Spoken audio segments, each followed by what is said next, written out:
Students, अब हमारा next topic है introduction to rigid bodies and degrees of freedom. इस लेक्चर के अंदर हम ये दो टर्म्स को जो है वो क्लियर करेंगे कि रिजिड बॉडी क्या होती है, क्योंकि आगे हमारे पास अब जो मोशन आ रही है, ठीक है, वो रिजिड बॉडीज़ से रिलेटेड जो है वो उसकी ट्रांसलेशन है, रोटेशन है, और उसके ऊपर जो है वो थ्योरम्स बाकी बातें हैं। तो इस वजह से इसको जो है वो रिजिड बॉडी को क्लियर करना जो है वो ज़रूरी है।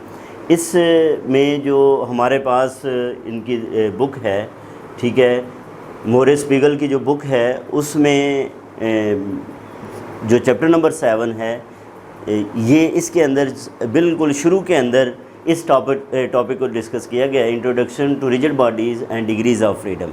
और इसके बाद इस चैप्टर में से हमने यही टॉपिक करके आगे अगले चैप्टर पे जो है वो जाना है। बहरहाल अब ये देखें, चैप्टर नंबर 7 से पहले जितने भी स्टूडेंट्स आप लोगों ने चैप्टर पढ़े हैं, तो उसमें जो बात होती है वो पार्टिकल की बात होती है, ठीक है, पॉइंट मास की बात होती है, यानी कि जिसके अंदर हम रेडियस किसके इक्वल कंसिडर करते हैं, ज़ीरो के अंदर ज़ीरो के इक्वल जो है वो कंसिडर करते हैं, उसकी बात होती है।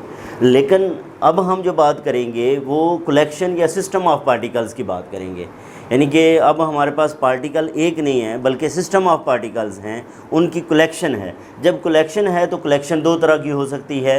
एक ये है कि क्या वो कलेक्शन जो है वो डिस्क्रीट है या कॉन्टीन्यूस है, ठीक है। हमारे पास कलेक्शन जो है वो क्या है, डिस्क्रीट कलेक्शन है। जिस तरह आप लोगों के पास डिस्क्रीट नंबर्स होते हैं कि आपके जो है वो ये पार्टिकल्स हैं और एक इनको जो है वो आप कंसिडर कर लेते हैं M1, M2, M3, और जितनी भी टर्म्स हैं हर पार्टिकल से रिलेटेड आप जो है वो क्या करते हैं, उनकी फाइंड कर लेते हैं। यानी कि आप बॉडी के पार्टिकल्स जो हैं उनको इंडिविजुअल आइडेंटिटी जो है वो कंसिडर करते हैं, और उसके बाद उन तमाम का सम करते हैं, तो वो उस बॉडी का जो है वो जो भी टर्म है वो आ जाती है, ठीक है। एक होता है कॉन्टीन्यूस सिस्टम। कॉन्टीन्यूस सिस्टम में आप क्या करते हैं कि उसके अंदर एक कॉन्टीन्यूटी जो है वो मौजूद होती है। इस तरह के जो क्वेश्चंस हैं कॉन्टीन्यूस सिस्टम के अंदर, वहाँ पे हम बात करते हैं डेंसिटी की बात की जाती है। अगर वो बॉडी जो है वो 3 डायमेंशनल है तो उसको वॉल्यूम डेंसिटी कहेंगे, अगर सरफेस है तो उसको सरफेस डेंसिटी कहेंगे, और अगर जो है वो एक लाइन के तौर पे हम उसको कंसिडर कर रहे हैं तो उसको लीनियर डेंसिटी कहेंगे। और डेंसिटी आप लोगों को पता है, मास पर यूनिट वॉल्यूम को जो है वो क्या कहा जाता है, डेंसिटी जो है वो कहा जाता है। मास पर unit volume is known as density, ठीक है जी। तो मास पर यूनिट वॉल्यूम को हम क्या कहते हैं, डेंसिटी जो है वो कहते हैं। अच्छा, अब यहाँ पे डेंसिटी जो है वो लाजमी नहीं है कि वो जो है वो कांस्टेंट ही हो, बल्कि वो जो है वो क्या हो सकती है, वो वेरी भी कर सकती है। अब डेंसिटी को जो है वो किससे डिनोट करते हैं, अक्सर सिग्मा से डिनोट करते हैं, और ये हमारे पास होती है लिमिट डेल्टा। इसमें आप जो है वो अगर वॉल्यूम है तो वॉल्यूम के मुताबिक आ जाएगा, मास पर यूनिट वॉल्यूम, ठीक है, डेल्टा वी आप जो है वो यूज़ कर लेंगे। अगर ये सरफेस है तो सरफेस एरिया आ जाएगा, अगर ये लेंथ है तो लेंथ के हवाले से जो है ये बात हो जाएगी। तो डेंसिटी भी जो है मास पर यूनिट वॉल्यूम जो है, अगर बॉडी का जो है वो एक जैसा है तो हम उसको कहेंगे ये कॉन्टीन्यूस, उसमें उसका जो है वो सरफेस डेंसिटी जो है वो यूनिफॉर्म सरफेस डेंसिटी है, और अगर यूनिफॉर्म नहीं है तो वो नॉन यूनिफॉर्म जो है वो होगी, ठीक है जी। तो इसी तरह जी एक और बात यह है कि हम बहुत हमारे पास एक बड़ा पार्टी जो है वो बॉडी मौजूद है, तो उसको हम जो है वो पार्टिकल्स की फॉर्म में, डिस्क्रीट पार्टिकल्स की फॉर्म में भी कंसिडर कर सकते हैं। डेफिनेटली एरर होगा लेकिन कंसिडरेशन हो सकती हैं, ठीक है जी। तो एक तो ये बात हमने जो है वो समझनी है कि इसमें जो हमारे पास बॉडीज़ हैं वो डिस्क्रीट भी हो सकते हैं और कॉन्टीन्यूस भी हो सकते हैं। इसके बाद आ जाएं तो अब रिजिड बॉडी क्या है। अब रिजिड का अपोजिट जो है वो इलास्टिक है, ठीक है जी। रिजिड का अपोजिट क्या है, इलास्टिक। तो इसका मतलब एक बॉडी हमारे पास रिजिड बॉडी होगी और एक इलास्टिक बॉडी होगी। Rigid body and elastic body, rigid body and elastic body. अब दोनों के अंदर क्या फ़र्क है, एक तो ये बात ज़हन में रखनी है स्टूडेंट्स के रियल वर्ल्ड के अंदर रिजिड बॉडी एग्जिस्ट नहीं करती।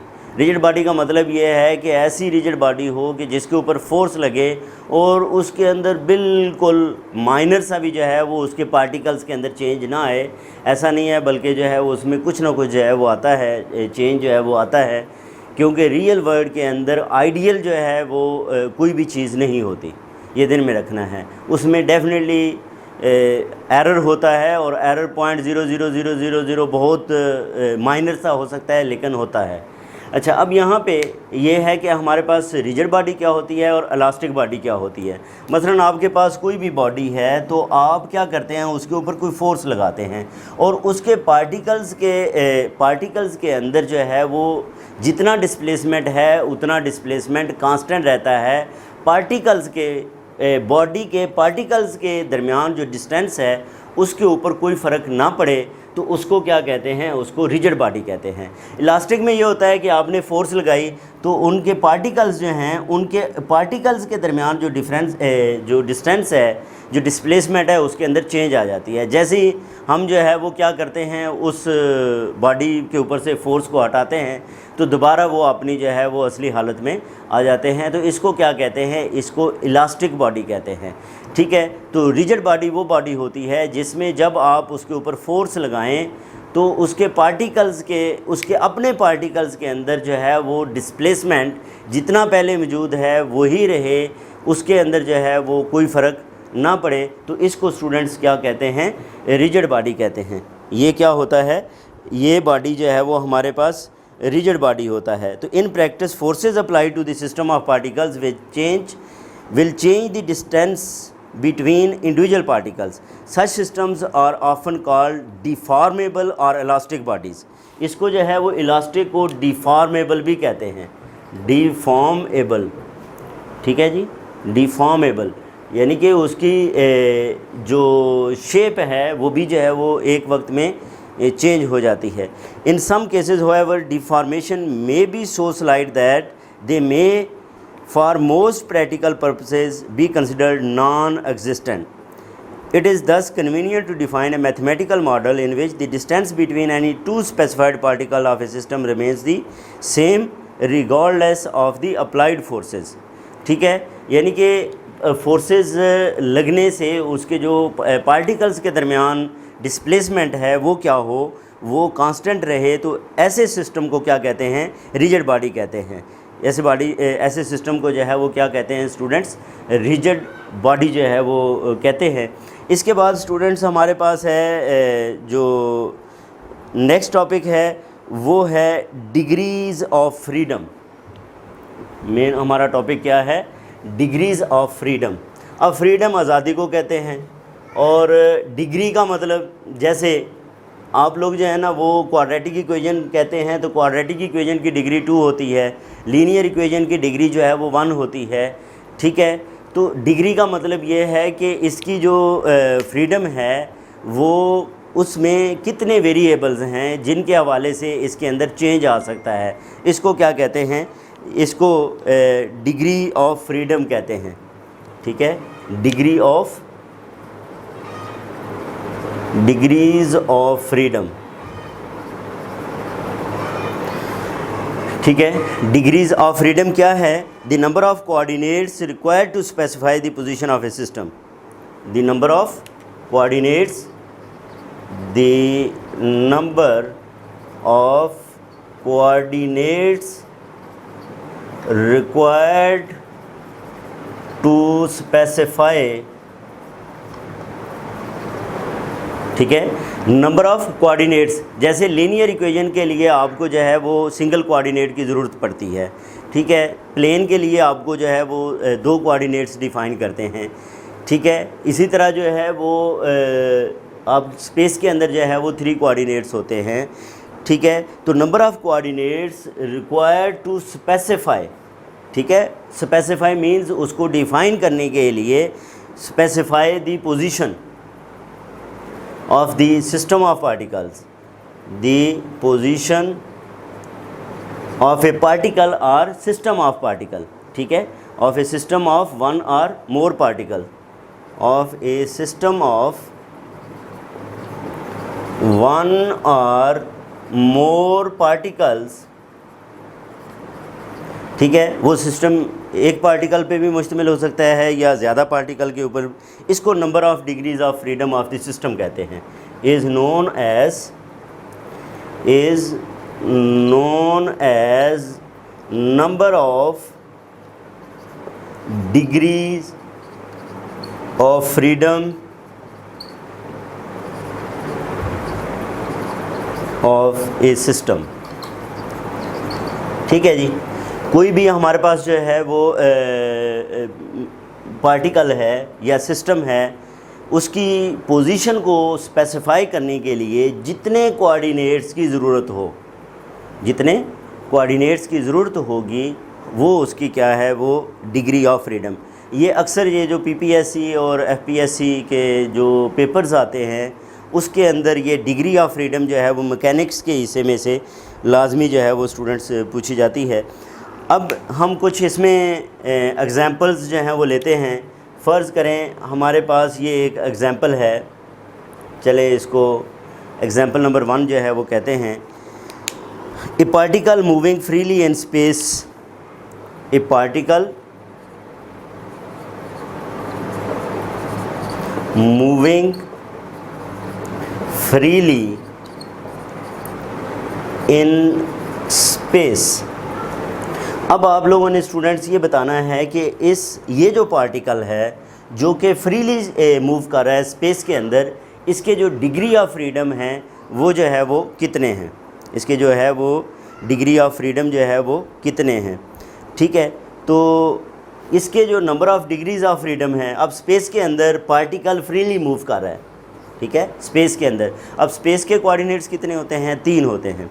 इसका मतलब ये है कि that is x, y, z, यानी कि अगर हमें इस पार्टिकल की लोकेशन बतानी है स्पेस के अंदर तो हमें कितने कोऑर्डिनेट्स की ज़रूरत होगी, 3 कोऑर्डिनेट्स की ज़रूरत होगी, तब जाके हम जो है वो उसकी पोजीशन को जो है वो लोकेट कर सकते हैं। इसका मतलब ये है कि number of degrees of freedom वो इसकी जो है इस पार्टिकल के लिए वो क्या है, वो 3 है। Number of degrees of freedom is 3। The number of degrees of freedom is 3। इसमें number of degrees of freedom जो है वो क्या है स्टूडेंट्स, वो 3 है। अब हम इसमें नेक्स्ट 1-2 और एग्जांपल्स लेते हैं।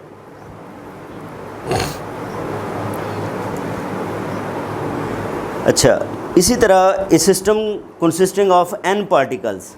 अब इसमें ए पार्टिकल था, ये तवज्जो करनी है स्टूडेंट्स, इसमें क्या था, ए पार्टिकल। ए पार्टिकल का मतलब एक पार्टिकल था, ज़्यादा पार्टिकल नहीं थे।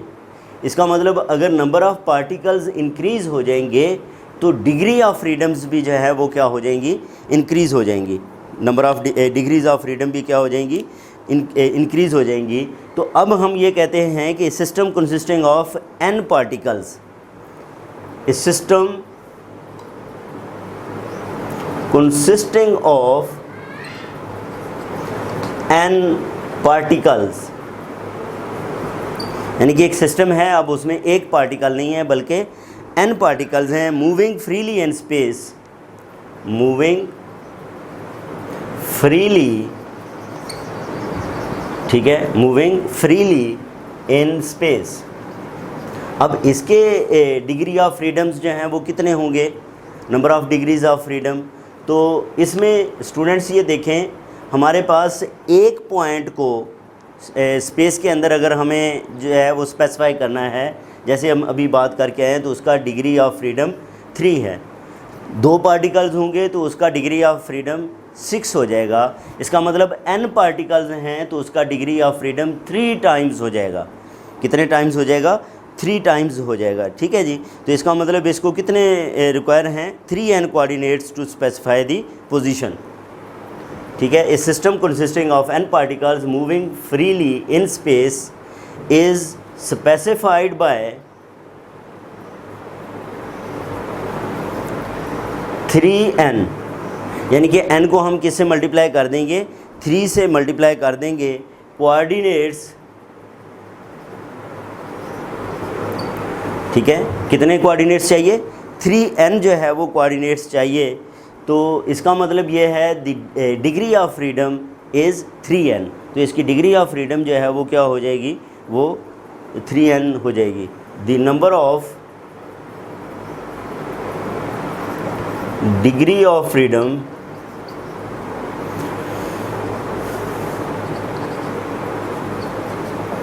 Is 3n।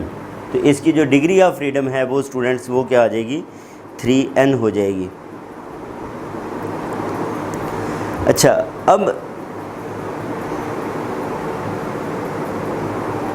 इस तरह जो है वो स्टूडेंट्स हम क्या कर सकते हैं, मुख्तलिफ पार्टिकल्स की जो डिग्री ऑफ फ्रीडम है उनको हम स्पेसिफाई जो है वो कर सकते हैं। बहरहाल ये है कि हमने डिग्री ऑफ फ्रीडम के लिए ये बात की, number of coordinates required to specify the position of a system of one or more particles. एक या एक से ज़्यादा पार्टिकल्स पे जो मुश्तमिल सिस्टम है उसकी पोजीशन को स्पेसिफाई करने के लिए हमें जिन कोऑर्डिनेट्स की जितने कोऑर्डिनेट्स की जो है वो ज़रूरत होती है उसको क्या कहते हैं? डिग्री ऑफ फ्रीडम कहते हैं। जिसमें हमने कहा कि एक पार्टिकल अगर स्पेस में मूव करता है तो उसकी उसके कोऑर्डिनेट्स की ज़रूरत है, तो उसका डिग्री ऑफ फ्रीडम 3 है। अगर सिस्टम में n पार्टिकल्स हैं तो उसका number of degree of freedom वो 3n है। अब स्टूडेंट्स ये हमारे पास क्वेश्चन नंबर 7.1 है कि determine the number of degrees of freedom in each of the following cases. तो डिग्री ऑफ फ्रीडम जो है वो of a system of one or more than one particles को हम डिफ़ाइन करके आ चुके हैं कि वो क्या होता है, the number of coordinates required to specify the position. तो अब जिसके अंदर हमारे पास ए में है a particle moving in a on a given space curve. अब पहले तो आप लोगों को पता होना चाहिए ये स्पेस कर्व क्या होती है, क्या है।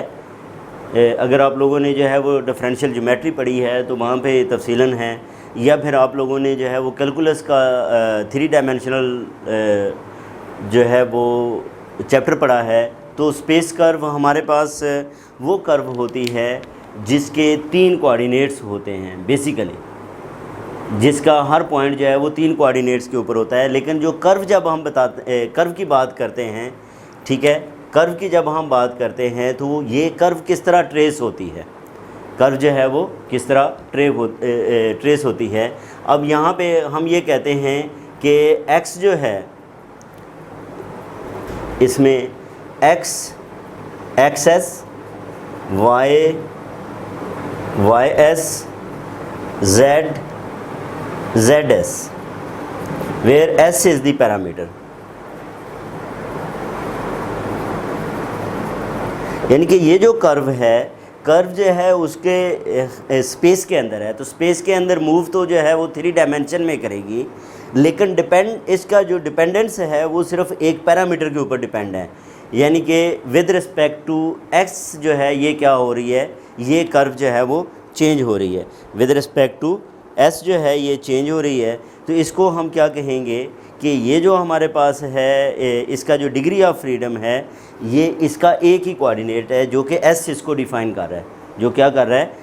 तो the curve is determined bye 1 coordinate, ठीक है। ये कर्व जो है वो किससे डिफ़ाइन हो रही है, एक कोऑर्डिनेट से जो है वो डिफ़ाइन हो रही है, पैरामीटर से डिफ़ाइन हो रही है। जैसे जैसे हम s में वैल्यू को चेंज करेंगे तो x y जो कर्व की वैल्यू है वो क्या हो रही है, वो चेंज हो रही है। तो इसका मतलब ये है कि इसका जो डिग्री ऑफ फ्रीडम है वो 1 है। डिग्री ऑफ फ्रीडम जो है वो क्या है, degree of freedom is equal to 1, ठीक है जी। तो स्पेस कर्व को जो है वो हम इससे जो है वो रिप्रेजेंट करते हैं, ये s के ऊपर डिपेंड करती है। इसका मतलब इसके लिए स्पेसिफाई करने के लिए एक कोऑर्डिनेट की ज़रूरत है, तो इसका डिग्री ऑफ फ्रीडम जो है वो क्या हो गया, 1 हो गया। फिर है 5 पार्टिकल्स मूविंग फ्रीली। क्या है, मूविंग फ्रीली किसके अंदर, प्लेन के अंदर। अब प्लेन के अंदर कितने कोऑर्डिनेट स्टूडेंट्स चाहिए होते हैं, प्लेन के अंदर 2 कोऑर्डिनेट्स चाहिए होते हैं, x और y, ठीक है। अगर एक पार्टिकल होता तो उसकी डिग्री ऑफ फ्रीडम कितनी थी, 2।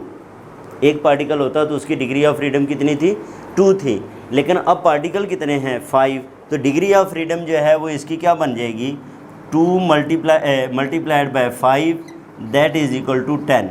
तो इसकी जो डिग्री ऑफ फ्रीडम है स्टूडेंट्स बी की वो 10 है। प्लेन के कितने पॉइंट्स हैं, प्लेन अगर मैं ये कह रहा हूँ कि एक पार्टिकल फ्रीली मूव करे प्लेन के अंदर तो उसकी डिग्री ऑफ फ्रीडम जो है वो 2 है। अगर 5 पार्टिकल्स हैं तो डिग्री ऑफ फ्रीडम जो है वो कितनी होगी, 10 होगी। अच्छा, सी में क्या है, 5 particles moving freely in space. Space के अंदर जो है वो अगर वो फ्रीली मूव करते हैं तो स्पेस के अंदर एक पार्टिकल को जो है वो 3 कोऑर्डिनेट्स की ज़रूरत होती है, एक्स, वाई और जेड। तो पार्टिकल्स कितने हैं, 5, तो 5 से मल्टीप्लाई करें तो इसका मतलब 15। इसकी जो डिग्री ऑफ फ्रीडम है वो कितनी है, वो 15 है। इसकी डिग्री ऑफ फ्रीडम 15 है। फिर यह है कि 2 particles connected with a rigid rod. अब यहाँ पे ये देखो उसने एक कंडीशन दे दी है, अब फ्रीली नहीं है बल्कि क्या है, 2 पार्टिकल्स हैं जो एक रिजिड से रॉड से जो है कनेक्टेड हैं, मूविंग फ्रीली इन प्लेन, और मूव प्लेन के अंदर कर रहे हैं। ठीक है, अब इस बात को हम समझते हैं। अच्छा, अब ये जैसे ये प्लेन है, अब प्लेन के अंदर आपके पास 2 पार्टिकल्स हैं, एक पार्टिकल P1 है, दूसरा पार्टिकल P2 है। तो अगर तो इसके ऊपर कोई कंडीशन ना हो तो ये x1 y1 हो जाएगा, इसके लिए x2 y2। तो डिग्री ऑफ फ्रीडम कितनी बनेगी इसके लिए, ठीक है, डिग्री ऑफ फ्रीडम जो है, डिग्री ऑफ फ्रीडम,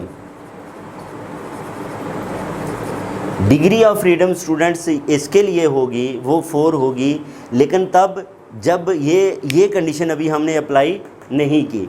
अभी हम कह रहे हैं कि अगर वो फ्रीली इन प्लेन होते तो क्योंकि 2 पार्टिकल हैं, 2 को 2 से मल्टीप्लाई करें तो 4 आता है। अच्छा, अब यहाँ पे ये देखें, ये पार्टिकल्स रिजिड रॉड से कनेक्टेड हैं। इसका मतलब ये हुआ कि इन 4 को अगर हम देखें तो इसके ऊपर डिस्टेंस फार्मूला लगा लें।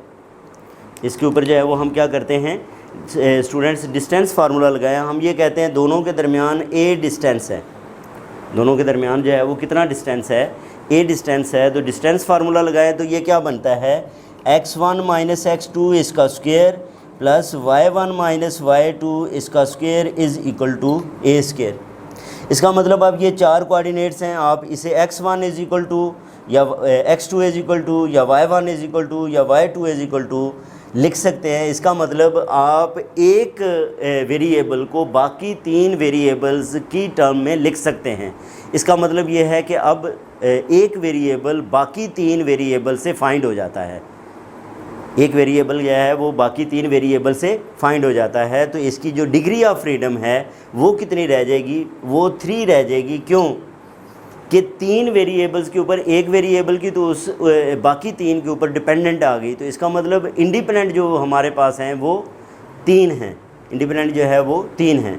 इस बात को इस तरह भी जो है वो हम कह सकते हैं दूसरे लफ्ज़ों में कि फ़र्ज़ करें हम इसको कोऑर्डिनेट सिस्टम में ले जाते हैं और इसका सेंटर ऑफ मास फाइंड कर लेते हैं। इसका क्या फाइंड कर लेते हैं, सेंटर ऑफ मास फाइंड कर लेते हैं। अब सेंटर ऑफ मास के कोऑर्डिनेट्स 2 होंगे, सेंटर ऑफ मास के कोऑर्डिनेट्स जो हैं वो कितने होंगे, वो 2 कोऑर्डिनेट्स से जो है वो सेंटर ऑफ मास जो है वो डिफ़ाइन हो जाएगा। और इसका जो है वो एक जो है वो इसकी पोजीशन, एक हमें जो है इसका एंगल आ जाएगा कि इसका ठीक है। तो फिर भी ये इसका जो है वो डिग्री ऑफ फ्रीडम जो है वो क्या हो जाता है, डिफाइंड हो जाता है। तो उस बुनियाद के ऊपर जो है फिर भी इसके जो डिग्री ऑफ फ्रीडम बनते हैं वो कितने बनते हैं, 3 बनते हैं। तो 2 particles connected by rigid body moving freely in plane has 3 number of degree of freedom. तो ये था स्टूडेंट्स हमारे पास 7.1। अब 7.2 को डिस्कस करते हैं। हमारे पास ये क्वेश्चन है 7.2, जिसमें क्या है कि find the number of degrees of freedom for a rigid body which can move freely in 3 dimensional space. यानी कि अब रिजिड बॉडी की बात है। सबसे पहले तो ये है कि रिजिड बॉडी के लिए अगर हमारे पास स्पेस के अंदर 3 पॉइंट हों, ठीक है, 3 non collinear points, 3 non collinear points fixed in space,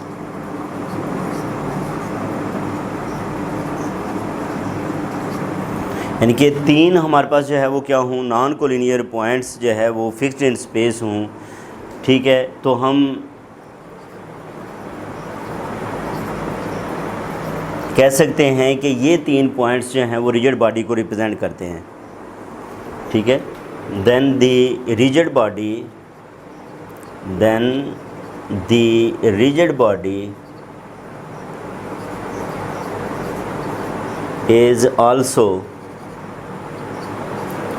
fixed in space। अब तीन नॉन कोलिनियर पॉइंट्स हैं, सपोज़ ये हमारे पास स्टूडेंट्स क्या हैं, तीन, लेकिन ये स्पेस के अंदर हैं, ठीक है। अब हम क्या करते हैं, एक पॉइंट को ये कह लेते हैं क्योंकि स्पेस में x1 y1 z1, दूसरा जो है वो आप लोगों के पास है x2 y2 z2, तीसरा है x3 y3 और z3। ये हमारे पास स्टूडेंट्स क्या हैं, ये तीन जो है वो पॉइंट्स हैं। अब ये रिजिड बॉडी के पॉइंट्स हैं। अब यहाँ पे अगर आप देखें तो ये हमारे पास number of degrees of freedom क्या है, number of degrees of freedom इस वक्त, उसको अगर आप देखें स्टूडेंट्स तो वो क्या हैं, वो 9 बनती हैं। ये तीन कोऑर्डिनेट्स ये हैं, तीन ये हैं, तीन ये हैं, तो टोटल जो है वो कितने हो गए, 9 हो गए। अच्छा, अब इन पॉइंट्स को फिक्स्ड किया है तो इसका मतलब ये है कि इनके दरमियान भी डिस्टेंस फ़िक्स होगा, इनके दरमियान भी डिस्टेंस फ़िक्स होगा, इनके दरमियान भी जो है वो क्या होगा, डिस्टेंस जो है वो फ़िक्स्ड होगा या कांस्टेंट रहेगा, चेंज नहीं होगा। यानी कि मैं ये कह सकता हूँ कि x1 माइनस x2 इसका square plus y1 minus y2 इसका square plus z1 minus z2 इसका square that is equal to constant. इसी तरह मैं ये कह सकता हूँ कि x2 माइनस x3 इसका स्क्वायर, y2 माइनस y3 इसका स्क्वायर, z2 माइनस z3 इसका square that is equal to constant. ये भी क्या है, कांस्टेंट है। इसी तरह हम ये कह सकते हैं कि x3 minus x1 plus y3 minus y1 plus z3 minus z1 इसका square that is equal to constant, ठीक है जी। अच्छा, अब जब ये कांस्टेंट है, अगर तो ये फिक्स्ड ना होते, जिस तरह पहले हमने एक एग्जांपल पढ़ी राड की, कि राड जो है वो क्या था, वो फिक्स था, तो उसके दरमियान जब हमने डिस्टेंस फाइंड किया तो हमने ये कहा कि एक कंपोनेंट को बाकी तीन के फॉर्म में जो है वो क्या किया जा सकता है, लिखा जा सकता है। तो इस सूरत में जो है वो हम तीन कोऑर्डिनेट्स को एक्सप्रेस कर सकते हैं इन टर्म्स ऑफ रिमेनिंग 6, ठीक है। Which shows that 3 coordinates can be represented in terms of other 6, which shows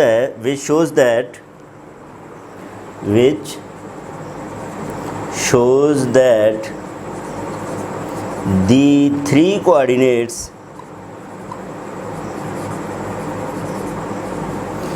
can be expressed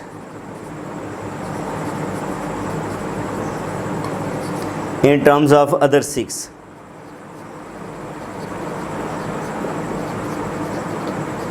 इसका मतलब ये है कि इसकी number of degrees of freedom में से हम वो 3 जो है वो क्या करेंगे, माइनस कर लेंगे, तो हमारे पास क्या रह जाएगा, 6। तो इसकी जो डिग्री ऑफ फ्रीडम है वो क्या है, वो स्टूडेंट्स 6 है। एक तरीका तो ये है इसका जो है वो डिग्री ऑफ फ्रीडम जो है वो फाइंड करने का।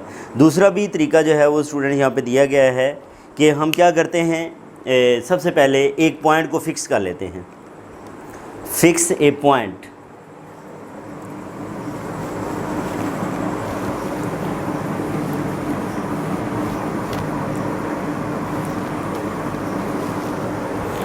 Fix a point in space, second method, fix a point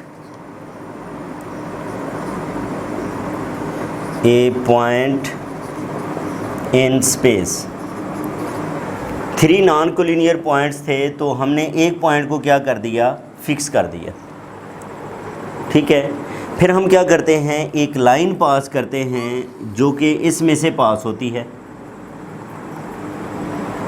अब पहले की जो पॉइंट है उसकी जो डिग्री है वो कितनी है, 3 है। पहले की डिग्री कितनी है, 3 है, ठीक है। अब जो है इसको इसके साथ फिक्स कर दिया तो इसकी डिग्री कितनी रह जाएगी, 2। और तीसरे की हम एंगुलर इसके जो है वो डिस्प्लेसमेंट के साथ इसको डिफ़ाइन कर दें तो वो क्या रह जाएगी, 1। तो इस तरह जो है वो हमारे पास 3 + 2 + 1, 3 + 2 + 1 वो भी किसके इक्वल आ जाएगा, 6 के इक्वल आ जाएगा। तो ये जो मैंने कहा है कि fix 1 point of the rigid body required 3 points, ठीक है। To fix 1 point, fix 1 point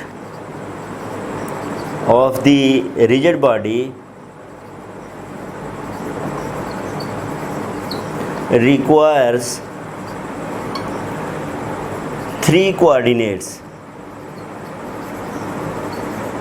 यानी कि उसको कितने कोऑर्डिनेट्स चाहिए, 3 जो है वो कोऑर्डिनेट्स रिक्वायर है। An axis through this point is fixed, an axis through this point is fixed, ठीक है। इसको फिक्स कर लें। If we specify 2 ratios of the direction cosines, if we requires 2 ratios of direction cosine,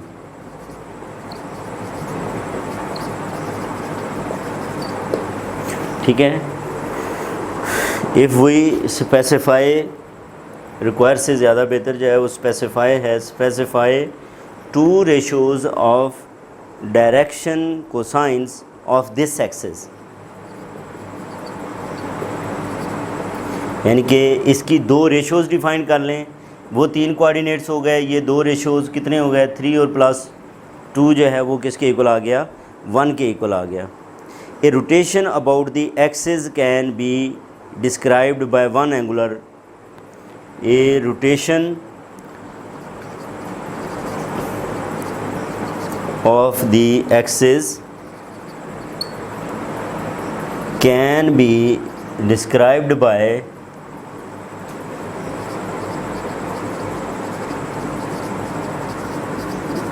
one coordinate, ठीक है जी। किससे, 1 coordinate से जो है वो क्या है, वो एंगुलर कोऑर्डिनेट है।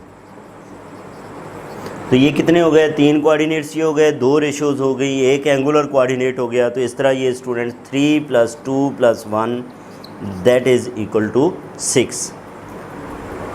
फिर हमारे पास बी पार्ट है कि has 1 point fix but can move in space about this point, यानी कि 1 पॉइंट फिक्स है और उस पॉइंट के अबाउट जो है वो रिजिड बॉडी क्या कर सकती है, मूव कर सकती है। इसको अब हमने जो है वो स्टूडेंट्स क्या करना है, डिस्कस करना है। Has 1 point fixed but can move in space about this point. अच्छा, अब यहाँ पे सबसे पहले तो ये है कि हमारे पास मोशन को हमें जो है वो डिफ़ाइन कर सकते हैं completely. The motion is completely specified if we know the coordinate of 2 points. The motion is completely specified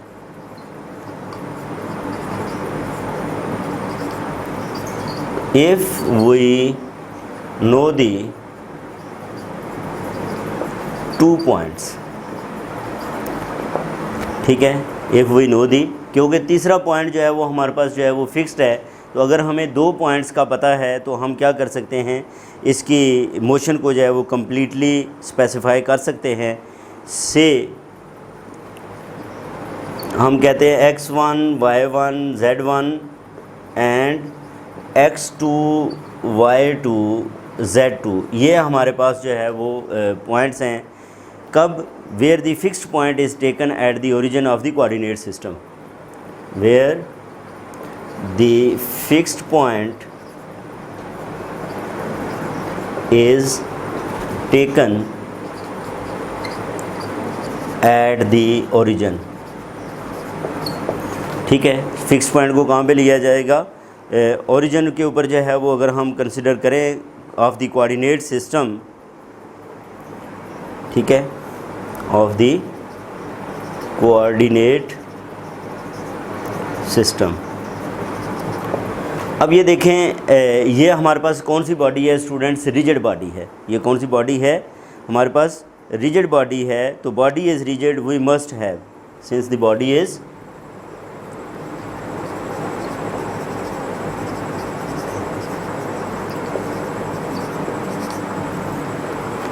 अब ये बॉडी रिजिड बॉडी है। तीसरा पॉइंट हमने ओरिजिन पे कंसिडर किया है। तो इनके अगर हम डिस्टेंसेस को जो है वो लिखें फ्राम दी ओरिजिन, ठीक है, डिस्टेंसेस फ्राम दी ओरिजिन, तो वो क्या होंगे, x1 square plus y1 square plus z1 square, वो क्या होगा, वो कांस्टेंट होगा। x2 square plus y2 square plus z2 square, ये भी क्या होगा, ये भी हमारे पास जो है वो कांस्टेंट होगा। ये क्या है, हम ये कांस्टेंट्स हैं, ठीक है जी। और दूसरा ये है कि इनका आपस का जो डिस्टेंस है इन दो पॉइंट्स का, यानी कि हमने क्या किया, ये तीसरा पॉइंट ओरिजिन के ऊपर ले लिया। दो पॉइंट्स हमारे पास हैं, एक पॉइंट जो है वो P कह लें, x1 y1 z1 है।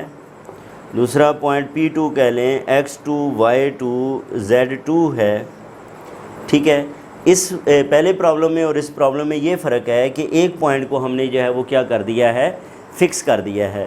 अब बॉडी जो है वो उस पॉइंट के अबाउट मूव कर सकती है, ठीक है। तो उस पॉइंट को हमने क्या कंसिडर कर लिया है, ओरिजिन कंसिडर कर लिया है। तो हमने इसका ओरिजिन से डिस्टेंस फाइंड किया, इसका ओरिजिन से डिस्टेंस फाइंड किया। अब इन दोनों के दरमियान जो डिस्टेंस है उसको अगर हम लिखें तो स्टूडेंट्स वो लिखा जाएगा x1 माइनस x2 इसका स्क्वायर, y1 माइनस y2 इसका स्क्वायर, z1 माइनस z2 इसका square, that is equal to constant. तो ये भी क्या है, हमारे पास जो है वो कांस्टेंट है। तो ये तीन हमारे पास जो है वो इक्वेशंस आ गई।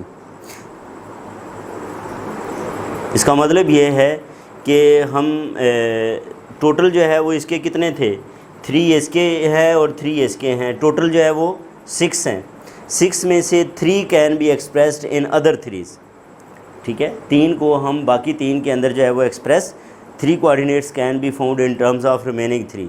3 coordinates can be found, 3 coordinates can be found in terms of remaining 3। तो इसकी डिग्री ऑफ फ्रीडम जो है वो फिर क्या होगी,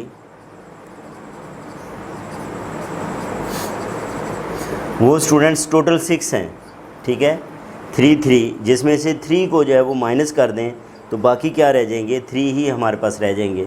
तो इसके लिए जो है वो हमारे पास जो वैल्यू है वो 3 इसकी डिग्री ऑफ फ्रीडम है।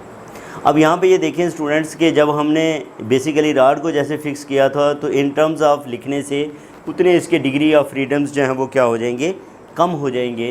तो इसके अंदर जो है वो 3 पॉइंट्स जो है वो इंडिपेंडेंटली मूव कर रहे थे, तो 9 में से जो है वो 3 माइनस हुए, लेकिन इसमें पॉइंट्स ही 2 थे, तो टोटल 6 थे। इन 3 इक्वेशन से जो है वो 3 माइनस हो गए, बाकी जो है वो 3 इसकी जो है वो डिग्री ऑफ फ्रीडम रह गई। तो इस चैप्टर के अंदर हमारा सिर्फ यही टॉपिक था। अब हमने आगे रिजिड बॉडी को लेके चलना है, उसकी ट्रांसलेशन और रोटेशन और उसके ऊपर जो है वो थ्योरम्स को, वो हम नेक्स्ट वीडियो के अंदर डिस्कस करेंगे। अपना ख्याल रखें, अल्लाह हाफिज़।